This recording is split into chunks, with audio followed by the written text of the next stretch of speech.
2026 সালে এসেও যদি তুমি সঠিক পদ্ধতিতে ইমো অ্যাকাউন্ট খুলতে না পারো তাহলেও কোনো সমস্যা নেই। আমি আজকে দেখিয়ে দেবো কীভাবে সঠিক পদ্ধতিতে ইমো অ্যাকাউন্ট খুলতে হয়। তো ইমো অ্যাকাউন্ট খোলার জন্য প্রথমে আমরা চলে যাব প্লে স্টোরে এবং এখানে ইমো লিখে সার্চ করব। সার্চ করার পর এখান থেকে তোমার কাঙ্ক্ষিত ইমোটি ইনস্টল করে নেবে। তো আমার ইনস্টল করা আছে, আমি এখান থেকে ওপেন করছি। ওপেন করার পর এখানে কিছু পারমিশন চাবে, এগ্রি করে দিবা। তারপর তোমাকে একটি নাম্বার দিতে বলবে। অবশ্যই সেই নাম্বারটি দিবে যে নাম্বারটি তোমার মোবাইলে ইনসার্ট করা আছে, কারণ নাম্বারটিতে একটি SMS কোড আসবে।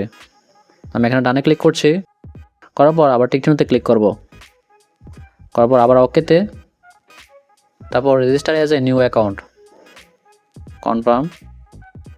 এখন তোমাকে একটি নাম দিতে হবে। নাম দেওয়ার পর আবার টিকচিহ্নতে ক্লিক করব। এখান থেকে তোমার অ্যাভাটার হিসেবে একটি প্রোফাইল পিকচার দিতে হবে। আমি একটা প্রোফাইল পিকচার দিয়ে দিচ্ছি। আমার প্রোফাইল পিক দেওয়া শেষ। এখন আমি টিকচিহ্নতে ক্লিক করব। এখানে তোমাকে একটি ইমেল দিতে বলছে, তুমি চাইলে এই বিষয়টি স্কিপ করতে পারো। এই যে সঠিক পদ্ধতিতে ইমো অ্যাকাউন্ট খোলা শেষ। এখন তুমি চাইলে এখান থেকে প্রোফাইল পিকচারও পরিবর্তন করে নিতে পারো।